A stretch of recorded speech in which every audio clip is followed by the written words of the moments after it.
Hello guys, and welcome to my YouTube channel, Custom Whacking. Today we are taking a closer look on 3 folders from cold steel. I think it could be funny to make a battle on 3 folding knife from cold steel. So what I'm gonna choose, you can say, that is a difference because cold steel make a ton of folders. So I think when I look at my drawer, and I think I see a lot of folders from cold steel down there, I think I found the 3, what can you say, the 3 folders that remind mostly of each other but have some differences also. So and again, all the folders here I show you today, I have made a review on, so you can go back in my videos and see if there are something you like. Yeah, the first one is cold steel SR1 in the G10 handle material, and also what can you say, the best blade steel they make. I think this is maybe 35 VN. Yes, 35 VN steel, and as you can see, this has taken a lot of beating. this knife here, it was classified as one of my brutal folder back in the days, and also now it's a really awesome folder. And the second one is the Recon1, probably one of the cold steel folders I wear most. This is a really good folder. And last one is SR1 lite, and is of course is the tensile version. You can say what is the difference between these 3 folders here. Of course, as you can see there, size wise is almost the same. This is the same length of the blade, and this one here is 160 grams, and this one is 200 grams, and this one is 190 grams. So they are very similar. This is of course a lighter. They all have the triad lock, and this is, in my opinion, the best and strongest lock in the world for this folding knife here. As you can see, they are a little bit different in, you can see there, the thickness of it. This is 5 millimeters thick, and this is only 3.5. And you can also see the tip is very thicker on the SR1. And if you take them all 3, you can see a big difference, because the tensile version have a fatter tip all the way through. And there are pros and cons on these blade shapes here, guys. Also the thickness of it and how good it slices. And you can see, of course, the shape. This is more like, what can you say, a drop point. This is more like a spear point. And of course you have the modified tensile version there with a small belly on it. So yeah, okay, let's go on and start testing these knife here.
There you have it, guys.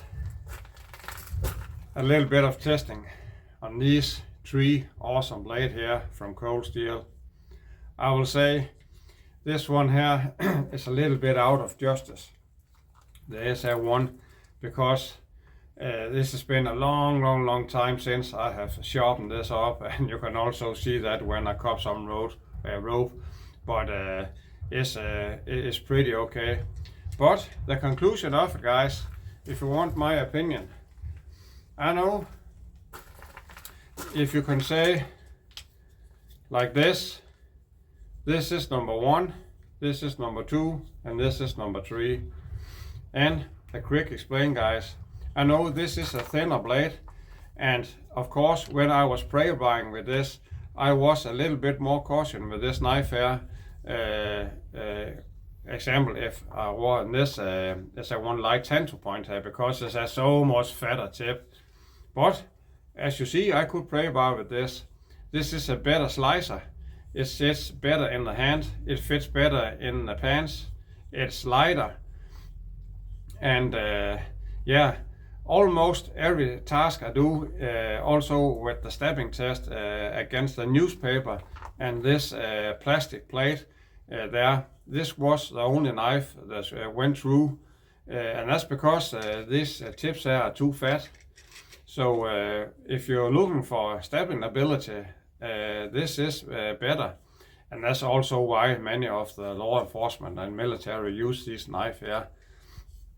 But as I had mentioned before in one of my other reviews on this SR1 here, this is my most brutal folder no doubt about it. This is a tank of a knife with this fat 5mm spine there and thickness of the blade, and you can really do something with this knife here.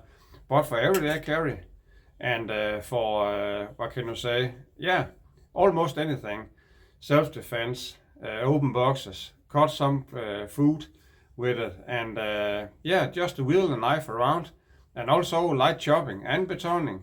I will rather have this knife here with me than these two here.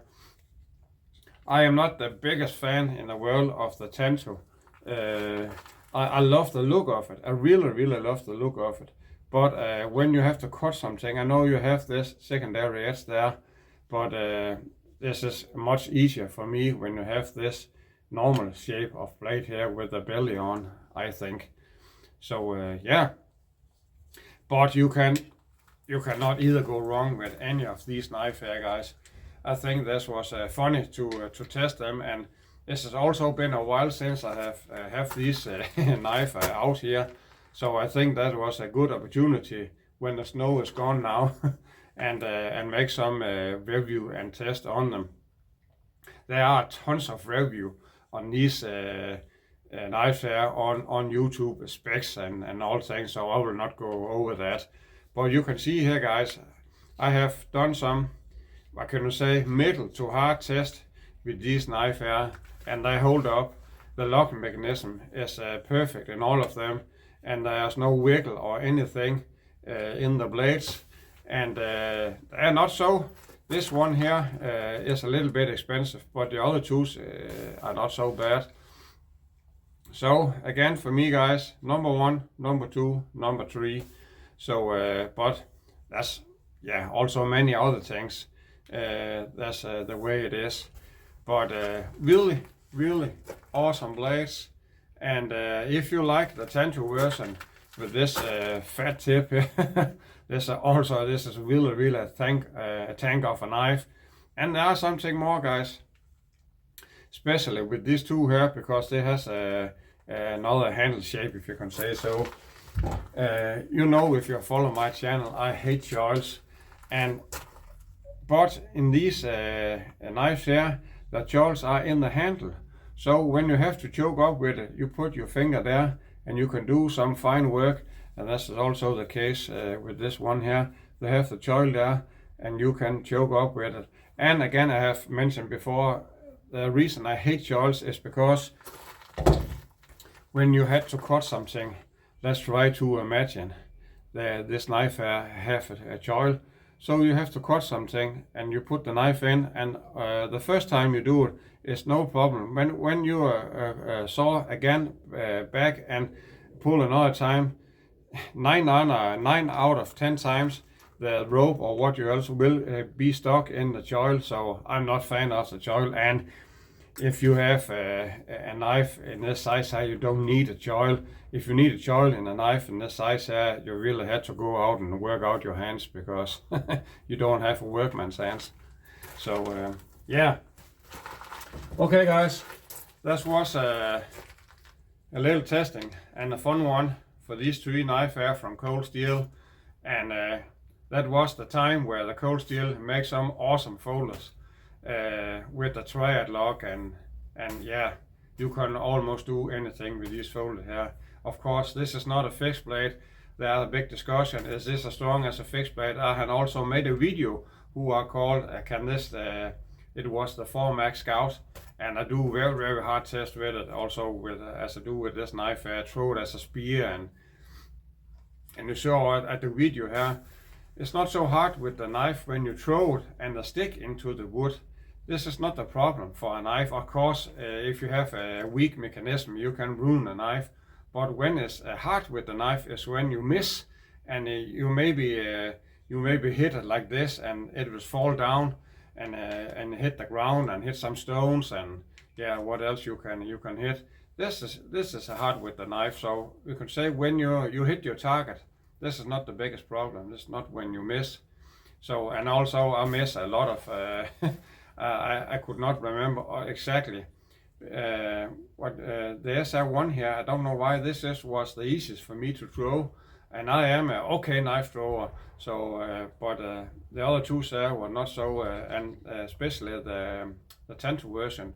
I don't know, maybe the grip was, yeah, I don't know why, but maybe I just have to throw this 50 times and it will be good again. So, yes, okay guys, this was my conclusion of this funny testing here. And I have something more upcoming on the way.